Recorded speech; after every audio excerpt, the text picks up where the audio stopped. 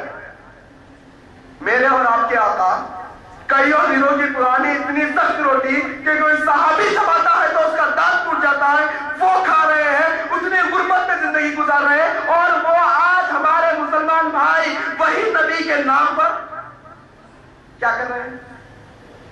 کیا اسلام اسی کا نام ہے؟ کیا اسلام یہی ہے اور کچھ نہیں؟ کیا اسلام صرف میلاد النبی کی حد تک ہے اور کچھ نہیں، سنت کی حد تک نہیں؟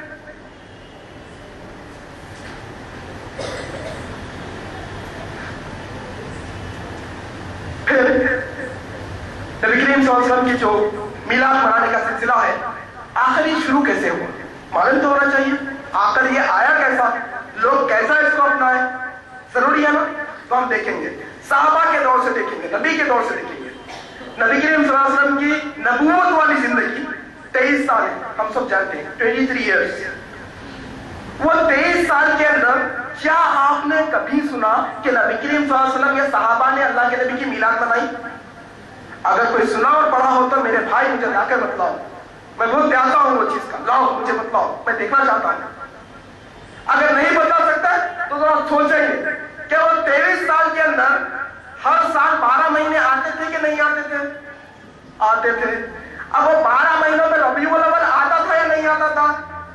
ہو سکتا ربیع الاول نہیں آتا تھا، ہم اس وقت نہیں مناتے تھے وہ لوگ، ہو سکتا ہے ایسا بھی؟ نہیں ربیع الاول آتا تھا، تمام لوگ کہیں گے اچھا ربیع الاول آتا تھا، میرے خیال سے بارہ آتی تھی، آتی تھی۔ ارے ایسا ہو سکتا پیر کا دن نہیں آتا تھا، ہوگا ہو سکتا، آپ کہیں گے آتا تھا۔ جب ربیع الاول آتا تھا، تاریخ بھی آتی تھی، 12 تاریخ، پیر کا دن بھی آتا تھا، تو پھر آخر وہ لوگ میلاد کیوں نہیں منائے؟ کیا وجہ ہے کہ وہ لوگ میلاد نہیں منا پائے؟ کیا صحابہ کو اللہ کے نبی سے محبت نہیں تھی؟ ارے ان کے جتنی محبت نہ کوئی کیا تھا اور نہ کوئی کریں گا نبی سے۔ سلیم آپ جانتے ہیں جنگ بدر میں جب جنگ کا معاملہ پیش آیا تو کچھ باتوں میں سجیشنز لے رہے تھے، سب سے مشورے لے رہے تھے، تو اللہ کے نبی صلی اللہ علیہ وسلم نے انصار میں سے کوئی بھی مشورہ نہیں دے رہا تھا، جو مدینے کے لوگ تھے وہ لوگ کچھ مشورہ نہیں دے رہے تھے، تو نبی کریم صلی اللہ علیہ وسلم نے کہا کہ اے انصار بھائیو تم لوگ کہو تمہارا کیا مشورہ ہے؟ تو ان میں سے ایک صحابی اٹھ کے کھڑے ہوئے اور کہا اے اللہ کے رسول صلی اللہ علیہ وسلم ہمارا مشورہ دریافت کرنے کی کوئی ضرورت نہیں، آپ کا جو حکم ہوگا ہم اس پر عمل کریں گے، آپ کہو پہاڑ سے کود جاؤ ہم کود جائیں گے، آپ کہو اس دریا میں جانا ہے ہم چلے جائیں گے، پوچھنے کی ضرورت نہیں۔ وہ محبت کیا کرتے تھے، ان کی محبت تھی۔ جب وہ اتنی محبت میں آئے تو پھر عید میلاد نبی کیوں نہ منائے انہوں نے؟ اچھا ہو سکتا ان کی محبت کم تھی، نعوذ باللہ، ہو ہی نہیں سکتا، ہو سکتا۔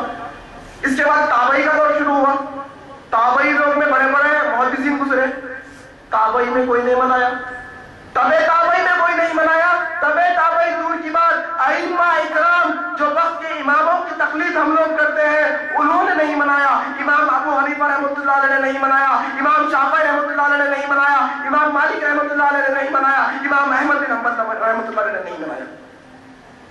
آخر یہ لوگوں نے کیوں نہیں منایا عید میلاد؟ آخر ہمارے اندر کتنی محبت، ایسی محبت کہاں سے آگے جو ہم عید میلاد منانے میں تلے ہوئے ہیں؟ وجہ کیا ہے؟ وجہ کچھ نہیں میرے بھائی، وجہ صرف ایک ہے، میرے اور آپ کا نفسانی خواہشات اور کچھ نہیں۔ اگر آپ اس کی تاریخ دیکھیں گے تو آپ کو پتا چلے گا کہ سب سے پہلے 7ویں صدی میں، 7ویں صدی یعنی 604 ہجری میں، ہجرت کے 604 سال کے بعد مصر کے ایک شیعہ اور رافضی کے ٹولے میں سے ایک جماعت جو اپنے آپ کو فاطمی کہتی ہے، کیا کہتی ہے؟ فاطمی، یعنی وہ حضرت علی کے خاندان سے وہ کہتے ہیں لیکن حقیقت میں وہ لوگ حضرت علی کے خاندان سے نہیں ہے۔ تمام علماء کرام کا متفق فیصلہ ہے کہ وہ جو فاطمی لوگ تھے وہ حضرت علی کے خاندان سے نہیں تھے، بلکہ وہ خود جھوٹا نسل لگا کر بیٹھے تھے۔ وہ فاطمی لوگوں نے سب سے پہلے میلاد کی ایجاد ڈالی۔ سب سے پہلے میلاد کس کی انہوں نے میلاد النبی نہیں کی، میلاد علی کی۔ میلاد علی کچھ دن چلی تو بعد میں انہیں اور ایک خیال تصور کانسیپٹ آیا، کیوں نہ 5 میلاد منائے جائے، 6 میلاد شروع کی انہوں نے۔ کون سی؟ میلاد النبی، میلاد علی، میلاد فاطمہ، میلاد حسن، میلاد حسین، میلاد وقت کا حاکم، وقت کا جو بادشاہ تھا اس کی بھی 6 لوگوں کی میلاد منانا انہوں نے شروع کی۔ وہ رافضی لوگوں نے شروع کی تھی، وہ لوگوں نے اس کی بنیاد ڈالی تھی، لیکن آج وہ لوگ میلاد کی محفلوں میں نہیں بلکہ ہمارے سنی بھائی میلاد کی محفلوں میں۔ آج وہ عید ہم نے آ چلی، آج ہم اس پہ عمل کرنے پہ عمل پیرا ہو چکے ہیں۔ وہ لوگ جو اسلام کے مخالف تھے انہوں نے ایجاد کی تھی۔ اس کے علاوہ ہمارے چند بھائیوں سے جب ہم سوال کرتے ہیں کہ بھائی بھلا بتلا یہ اسلام میں کہاں ہے عید میلاد منانا، تو وہ ایگزامپل دیتے ہیں۔ ہمیں سے اکثر لوگ بالکل گھٹا دیتے ہیں کیا بالکل بڑھا دیتے ہیں، اعتدال پسند کوئی نہیں۔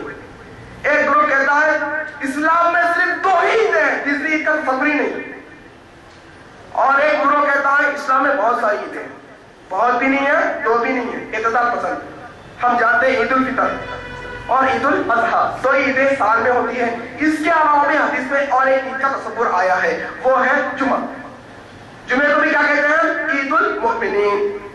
تو ہمارے ایک عالم صاحب بہت پائے درجے کے عالم صاحب ہیں، وہ دیکھیں کس طرح سے قوم کو بہکا رہے ہیں۔ وہ کہہ رہے ہیں کہ صحابہ نے پوچھا اے اللہ کے رسول، یہ حدیث وہ انہوں نے کہاں سے پڑھی مجھے نہیں معلوم، بس وہ سنا رہے ہیں، میں آپ کو سنا رہا ہوں کہ انہوں نے کس طرح سے عید میلاد ثابت کی۔ وہ کہہ رہے ہیں صحابہ اکرام نے کہا اے اللہ کے رسول یہ جمعے کے دن کون سی عید ہے، کیوں عید کرنا جمعے کے دن؟ تو اللہ کے رسول نے کہا کہ جمعے کے دن آدم علیہ السلام کو پیدا کیا گیا، اس لیے ہم عید مناتے ہیں جمعے کو۔ اب درجہ دیکھیں گے ہم آدم علیہ السلام کا، نبی صلی اللہ علیہ وسلم کا۔ لا نفرق بین احد من رسلہ، رسولوں میں فرق نہیں کرنا ہے، لیکن جو اللہ نے درجہ دیا ہے ہم اس کی بات کریں گے۔ معراج ہوئی، مسجد اقصی میں گئے تو اللہ کے نبی نے تمام انبیاء کی کیا کی؟ امامت کی۔ مطلب کیا ہوا؟ آپ تمام انبیاء کی کیا ہے؟ امام ہیں، اور آپ کو کیا کیا گیا؟ یہ پورے اشرف المخلوقات میں سب سے اونچا بنایا گیا۔ اللہ کے بعد سب سے اعلیٰ مرتبہ کس کا ہے؟ نبی صلی اللہ علیہ وسلم کا، ایون آدم علیہ السلام سے بھی اونچا۔ اب وہ مولوی صاحب کہتے ہیں قربان جائیے ان کے خیالات پر، ماشاءاللہ دیکھیے غلط چیز کو ثابت کرنے کے لیے کھڑے ہوئے ہیں، ثابت ہی کر کے رہیں گے۔ کیا کہہ رہے ہیں؟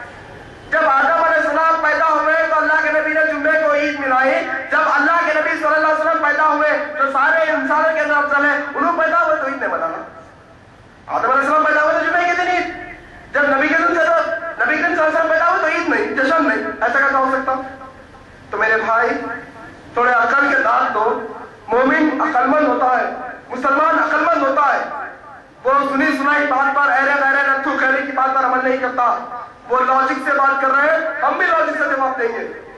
تو میرے بھائی ایک مہینے میں 4 دفعہ جمعہ آتا ہے، وہ چاروں کے چاروں جمعے کو عید المومنین کہیں گے یا سال میں صرف ایک جمعے کو عید المومنین کہیں گے؟ آپ لوگ کہیے۔ مہینے میں 4 جمعے آتے ہیں ہر مہینے میں، اور 12 مہینوں میں ہر مہینے میں 4 جمعے آتے ہیں۔ تو آپ جو عید المومنین جمعے کو کہہ رہے ہیں وہ صرف سال میں ایک جمعے کو عید کہیں گے یا سال کے پورے جمعوں کو عید کہیں گے؟ سال کے پورے جمعوں کو عید کہیں گے۔ اب میں بھی ان سے سوال کرنا چاہتا ہوں کہ نبی کریم صلی اللہ علیہ وسلم کی پیدائش تاریخ کے حساب سے نہیں دن کے حساب سے دیکھیں گے، کیونکہ آدم علیہ السلام کو بھی دن کے حساب سے بتلایا گیا نا جمعے کے دن۔ ہم بھی دیکھیں گے کہ نبی کریم صلی اللہ علیہ وسلم کی پیدائش پیر کے دن ہوئی، تو کیوں نہ تم ہر پیر کو عید منائیے، ہر پیر کو عید منائیے، دیکھیں گے۔ اب قوم جوتے مارے گی، ایسا کیسے ہو سکتا ہے؟ یہ تو نان مسلم ہندوؤں کی دوسروں کی عیدوں کے جیسا ہر مہینے میں 4 ان کے بھی 4 آٹھ عید ہوتے ہیں نا مہینے میں، ہمارے بھی 4 عید میں قوم مارے گی، اس لیے نہیں کہہ رہے لاجک۔ اور کچھ لوگ کہتے ہیں، مثال دیتے ہیں، ہم بھی مثال کہ جب نبی کریم صلی اللہ علیہ وسلم پیدا ہوئے اس وقت ابو جہل نے اپنی اس انگلی سے ایک لونڈی کی طرف اشارہ کیا اور اسے آزاد کر دیا نبی پیدا ہونے کی خوشی میں. اور یہ حدیث ضعیف ہے، منقرض واقعہ ہے، کچھ بھی ایسا لکھا نہیں ہے، لیکن وہ کہتے ہیں چلو مان لیتے ہیں، مان لینا پڑے گا. سورہ حدیبیہ میں اللہ کے رسول نے مانا تھا نا تھوڑی دیر کے لیے، ہم بھی مانیں گے، مان لیں گے. چلو ابو جہل اس انگلی سے اس لونڈی کو آزاد کیا تھا. ابھی جب ابو جہل کو عذاب ہو رہا ہے نا جہنم میں، تو ہر 12 ربیع الاول کے دن اس کی ایک انگلی میں سے پانی نکلتا ہے، تو وہ پانی پی کر اپنے عذاب میں کمی کرتا ہے. ٹھیک ہے، چلو مان لیے. ابھی اسی دور کے ایک اور ابو کی بات کروں گا. ابو جہل ہے نا، ایک اور ابو کی بات کریں گے. تم لوگ کہتے ہو کہ ابو جہل نے آزاد کیا تھا، تم لوگ کہتے ہو ابو جہل نے عید میلاد منائی تھی، ہم لوگ کہتے ہیں ابو بکر نے عید میلاد نہیں منائی، ہم بھی نہیں منائیں گے. ابو بکر نے نہیں منائی، ہم بھی نہیں منائیں گے. تم ابو جہل کے راستے پہ، ہم ابو بکر کے راستے پہ. کسی کو تکلیف پہنچانا میرا مقصد نہیں. اگر کوئی کچھ کہہ رہا ہے تو جواب دینا بھی ضروری ہے. ایمان والا چپ نہیں رہتا، جواب دینا بھی ضروری ہے. ہر ایک کو اپنا راستہ مبارک، تمہیں تمہارا راستہ مبارک، ہمیں اپنا راستہ مبارک. غرض اللہ کے نبی صلی اللہ علیہ وسلم کی زندگی کے بارے میں اور کیا کہیں گے اور کیا سنیں گے اور کتنا سنیں گے، اب عمل کی ضرورت ہے. یہی عید میلاد کے موقع پر مخمل کی چادریں لائی جاتی ہے، مخمل کی چادریں اڑائی جاتی ہیں، ہزاروں روپے کی چادریں مخمل کی. کسی سے سونے کے تار سے بنا ہوا، کسی میں چاندی کے تار سے بنا ہوا. نبی کریم صلی اللہ علیہ وسلم کی زندگی اگر آپ دیکھیں گے، ایک دفعہ حضرت عمر فاروق رضی اللہ تعالیٰ عنہ آپ کے گھر میں آتے ہیں، اور جب آپ صلی اللہ علیہ وسلم کے حالات کو دیکھتے ہیں، آپ کے بستر کو دیکھتے ہیں، آپ کے تکیے کو دیکھتے ہیں تو روتے ہیں. عمر فاروق کے بارے میں بات کر رہا ہوں جن کا دل پتھر، جو اتنے سخت، وہ شخص نبی صلی اللہ علیہ وسلم کے بستر کو دیکھ کر رو رہا ہے اور کہہ رہا ہے کہ اللہ کے نبی آپ تو تمام امام ہیں، تمام انبیاء کے امام ہیں، اور آپ کا بستر یہ کھجور کے پتوں کا. ارے مصر کا بادشاہ ہے، اس کا نرم بستر ہے، فلاں کا بادشاہ ہے، فلاں کے پاس یہ ہے، آپ بھی اس بستر کو ہٹا کر نرم بستر لا کر رکھ لیجئے. نبی کی حالت کھجور کے پتوں کے بستر پر سو رہے ہیں، اور آج ہم مخمل کی چادروں کو بیکار میں پھینک رہے ہیں، بیکار میں اڑا رہے ہیں. سوال ہوگا، اللہ سوال کرے گا، میرا نبی پتوں کی چادر پر لیٹ کر اپنے پیٹھ پر زخم آ جایا کرتے تھے، اس کے نشان بن جایا کرتے تھے. میرا نبی اس کم قیمتی چادر پر لیٹ کر سوتا رہا، مشکلوں سے زندگی گزارتا رہا، اور تم لوگ بغیر سوئے وہ چادروں کو فضول خرچ کرتے رہے. کیا جواب دیں گے؟ جواب دینا پڑے گا، مگر جواب تو دینا پڑے گا. ہر چیز کا پوچھ ہے، ہر چیز کی جواب ہے، ہر چیز کا حساب کتاب دینا پڑے گا. وہاں کیا جواب دیں گے؟ اب امن اور اسلام اور اتحاد کی بات کرتے ہوئے اپنی بات کو میں ختم کرنے پہ آ رہا ہوں. آخری میرا ایک سوال ہے، میرا عنوان، کہ آخر عمل کس پر، سیرت النبی پر یا میلاد النبی پر؟ فیصلہ ہمارے ہاتھ میں ہے کہ آخر ہم عمل کس پر کریں. میلاد النبی پر عمل کرنا ضروری ہے یا سیرت النبی پر عمل کرنا ضروری ہے؟ آخر میں ایک چھوٹا کانسیپٹ آپ سب کو دینا چاہوں گا میں، وہ یہ کہ آج کی امت کے اندر ہم مسلمانوں میں تمام، چاہے جو جماعت سے اور جو فرقے سے تعلق رکھتا ہو آدمی، ان تمام لوگوں کے لیے ایک فکر دے رہا ہوں میں، برائے مہربانی اس کو پھیلانے کی کوشش کریے. ہم میں سے اکثر جماعت والے جن موضوعات پر لڑ رہے ہیں، جیسے میں مثال بیان کروں گا، ہمارے جماعت اہل سنت والجماعت، اہل حدیث جماعت اور تبلیغی جماعت، جماعت اسلامی، دیوبندی، شافعی، مالکی، حنبلی، بریلوی، قادری اور کیا ہے، بہت سارے جماعت والے، جن عنوانوں پر یہ لوگ لڑ رہے ہیں، اس کا آپ کی اور ہماری آخرت سے کوئی تعلق ہی نہیں. جن موضوعات پر جس چیز پر اختلاف کر رہے ہیں یہ تمام لوگ، یہ اختلافات کا آپ کی اور میری آخرت سے تعلق ہی نہیں. آپ کہیں گے کیسے؟ ایک مسئلہ لے لیں گے، نبی نور ہے یا بشر ہے؟ لڑائی ہے نہیں ہے، لڑائی جھگڑا ہے، حالانکہ اللہ نے کلیئر کر دیا قرآن کے اندر نہیں ہے بلکہ، لیکن چلو دیکھیں گے عام نظریے سے، نہ ہے نہ نہیں ہے، عام نظریے سے دیکھیں گے آخر مسئلہ کیا ہے. اگر میں کہوں نبی نور، تو اللہ نے کہیں لکھا ہے کہ نبی کو نور کہنے سے جنت ملے گی؟ کہیں ہے کہ اللہ کا وعدہ؟ یا کہیں ایسا لکھا ہے کہ نبی کو تم اگر انسان کہو گے، خاکی مخلوق کہے گے تو جہنم میں ڈالوں کا لکھا ہے؟ یا قیامت کے سوالوں میں سے، خبر کے سوالوں میں سے کوئی سوال ہے کہ نبی نور کے تھے یا بشر تھے؟ کوئی سوال نہیں ہے. پھر آخر اس مسئلے پر بحث کیوں ہو رہی ہے جس کا نہ آخرت سے تعلق ہے نہ عقیدے سے تعلق ہے؟ آخر بچے کیا ہے؟ اور بہت سارے وجوہات ہیں اور بہت سارے مسئلے ہیں. جیسے آدم علیہ السلام کے بارے میں. آدم علیہ السلام دنیا میں کہاں اتارے گئے تھے ہوں گے؟ مکے میں اتارے گئے تھے ہوں گے, فلسطین میں اتارے گئے تھے ہوں گے. ارے کہیں اتارے گئے تھے. تمہارے ہمارے آخرت سے تعلق کیا ہے اس کا؟ کچھ تعلق نہیں ہے. پھر کیوں بے وجہ اس پر بحث کر رہے ہو؟ اسی طرح عید میلاد النبی پر بھی کیا اللہ تبارک و تعالیٰ نے کہیں پر کہا ہے کہ اللہ کے نبی کی میلاد منانے پر جنت دوں گا, نہیں منانے پر جہنم میں ڈالوں گا؟ یا قیامت اور آخرت اور قبر کے سوالات میں سے کہیں سوال ہے کیا نبی کے ساتھ وہاں تک پوچھا جائے گا من رسول کا, رسول کون تھے, رسول کب پیدا ہوئے تو نہیں پوچھا جائے گا, رسول کی عید میلاد منایا نہیں منایا نہیں پوچھا جائے گا, نماز پڑھا نہیں پڑھا پوچھا جائے گا. تو آج ہم مسلمانوں کو کیا کیا گیا معلوم؟ انگریزوں کی پالیسی ہے. انگریزوں کی پالیسی ہے. مثال کے طور پہ اگر میں آپ سے کہہ رہا ہوں کہ بھائی جان یہ مت کریے, جیسے کہ میں کہہ رہا ہوں کہ بھائی آپ مہندی پٹنم مت جائیے, تو وہ آگے والا سوال کریں گے نا پھر کہاں جاؤ؟ مہندی پٹنم اگر نکل جاؤ تو پھر کہاں جاؤ؟ تو آلٹرنیٹ راستہ, دوسرا راستہ دینا پڑتا. تو اسی طرح انگریز نے کیا کیا, اسلام کے دشمنوں نے, ہمارے مسلمان بھائی ادھر لائف میں کر رہے ہیں, یہ لوگ دشمنی میں نہیں کر رہے ہیں, یہ لوگ ثواب سمجھ کر کر رہے ہیں, لائف میں کر رہے ہیں. انگریزوں کی دین, اس دشمنان اسلام کی دین ہے یہ. ان سے مسلمانوں کو کیا کیا گیا؟ جو کامن چیزیں, جو اتحاد کی چیزیں, جو اہم چیزیں جس کا تعلق آخرت سے تھا, اس کو بھلا کر بے وجہ چیزوں میں لڑا دیا گیا. اور مسلمان بیچارہ, بے بس, نا علم, وہ چیزوں میں جھگڑتا ہی رہ گیا. اور اصل جو حقیقت تھی, جو مقصد تھا, جو مقصد کے لیے اللہ نے بھیجا تھا, جس کا سوال آخرت میں ہونے والا ہے, اس سے بے بھرا ہو گیا, اس پر بات ہی نہیں. آج عید میلاد النبی مناتے ہیں, وہ بھائی داڑھی کے بارے میں کیوں بات نہیں کرتے؟ وہ بھائی ٹکلے سے اوپر پنچی کے بارے میں کیوں نہیں بات کرتے؟ اور بہت سارے مسئلے اور بہت ساری صورتیں, اس پر بات کیوں نہیں ہوتی؟ بات اس لیے نہیں ہوتی کہ ہمیں الجھایا گیا, ہم مسلمانوں کو ڈیوائڈ کرنے کے لیے الجھایا گیا ایسے باتوں میں جو ہمارے آخر سے تعلق رکھتی ہے نا, آخر سے تعلق رکھتی ہے. تو لہذا آخر میں صرف ایک ہی گزارش کہ اے میرے بھائیوں اور میری بہنوں, اس بات کی طرف ہم آئیں گے جو ہم تمام لوگوں میں یکساں ہے.